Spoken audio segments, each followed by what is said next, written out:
दिखा दी।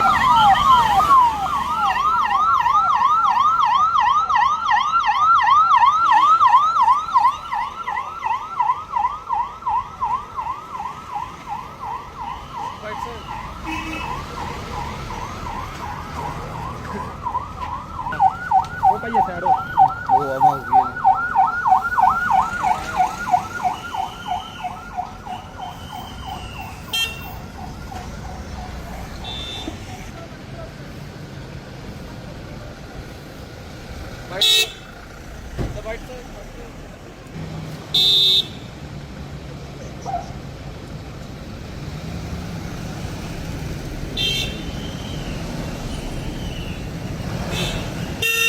ini shani mo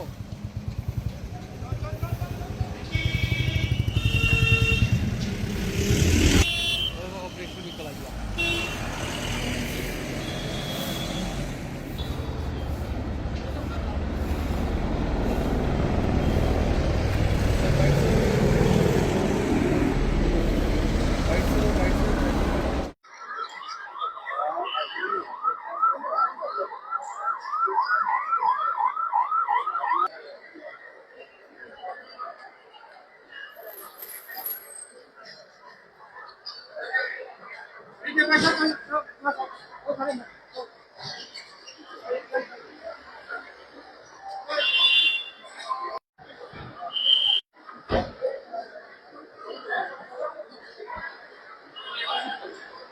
committee Katra के दौरे पे है, जम्मू कश्मीर के दौरे पे क्या कहना है? पूरा देश जानता है और जम्मू कश्मीर के नागरिक भी जानते हैं। 370 की धारा जम्मू कश्मीर के नागरिकों के जीवन की बेहतरी में बहुत क्रांतिकारी परिवर्तन लेकर आई है। आतंकवाद पर नियंत्रण हुआ है, निरीह नागरिकों की हत्या समाप्त हुई है, बच्चों ने पढ़ने लिखने पर ध्यान दिया है, महिलाएं रात को 12 बजे खुलेआम अकेले घूमने की स्थिति में आई है और जम्मू और कश्मीर का ऐतिहासिक विकास हो रहा है। ऐसा तो इसके पहले भी आता था, ऐसा आज भी भारत सरकार देती है। 40-42 हजार करोड़ तो बजट में देती है, बाकी तो और न जाने डिपार्टमेंटल स्कीमों में कितना पैसा आता है। पहले वो सारा पैसा अधिकांशतः राजनेताओं और आतंकवादियों की जेब में चला जाता था।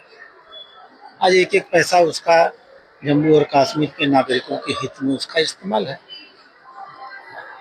बहुत क्रांतिकारी परिवर्तन आया है। हम इसी परिवर्तन को महसूस तो हम ना आने के बावजूद करते थे, दूर से करते थे। आज नजदीक से करने के लिए हम लोग आए हैं और महसूस हो रहा है। बंगाल की बात करें तो बंगाल में हालात बदले हैं, किस तरह के पहले और अब कितने हालात बदले हैं, कैसे मालूम?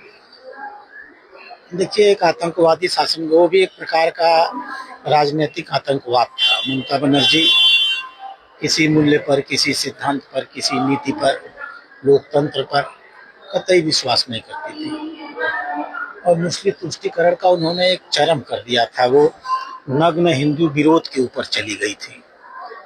ये भी नहीं होना चाहिए था। मुसलमान इस देश के नागरिक हैं, उनके लोकतांत्रिक हक हैं, उनका सम्मान है और उनके अधिकार पूरे होने चाहिए। लेकिन वोटों के राजनीति में इतना किया जाए कि इस देश के हिंदू ही अपने को दोयम दर्जे का नागरिक महसूस करने लगे। ममता बनर्जी ने बंगाल की राजनीति को वहां पहुंचा दिया था। आज बंगाल के नागरिकों ने उनको जवाब दे दिया। मुसलमान तो जम्मू कश्मीर में भी है ना। अभी हमने चुनाव कराया है, कितना सफल चुनाव हुआ है। 84% मतदान हुआ है। सबने अपना मत दिया है, जिसको चाहा है सरकार बनाया है। तो हम इस प्रकार के लोकतंत्र में विश्वास करते हैं, लेकिन वो करते नहीं थे। तो बंगाल की यह देश के सभी राजनेताओं को संदेश है, जो कुर्सी पर बैठ करके अतिवाद करेंगे, पूर्वाग्रहित आचरण करेंगे, पक्षपात करेंगे, और जनता उनको टॉलरेट नहीं करने वाली है, स्वीकार नहीं करेगी, उठा के पटक देगी। सर, वहीं कल प्रधानमंत्री मोदी जी ने एक रैली में संबोधित करते हुए बताया कि 1 साल से कोई भी सोना ना खरीदे, जो पेट्रोल की बचत वो पूरी तरह। देखिए, तो वहीं राहुल गांधी का इस पे बयान आया कि अब राहुल गांधी के बयान कितने बचकाने, कितने मूर्खतापूर्ण और कितने देश विरोधी होते हैं हम और आप सब जानते हैं। क्या इस देश में कभी अनाज की कमी नहीं हुई थी? क्या हमारे किसी प्रधानमंत्री ने ये नहीं कहा था कि हमको हफ्ते में एक दिन अनाज का खाना बंद करना पड़ेगा? क्या लाल बहादुर शास्त्री की इस बात को इस देश के नागरिकों ने स्वीकार नहीं किया था? यह देश किसी प्रधानमंत्री का अकेला नहीं होता, इस देश के नागरिकों का होता है। यह देश नागरिक ऐसी ही बातों को पसंद भी करते हैं और माननीय प्रधानमंत्री के हर कदम के साथ वो खड़े हैं। अब राहुल गांधी ने क्या कहा, अभी तो आपने देखा उस आदमी का स्तर क्या है।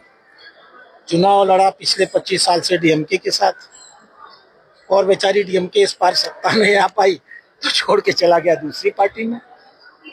राजनीतिक रूप से सांसद दल बदल करते थे, ये तो हम लोगों ने देखा था। पूरी पार्टी ही दल बदल कर जाए, ये तो सिर्फ राहुल गांधी ही कर सकते थे।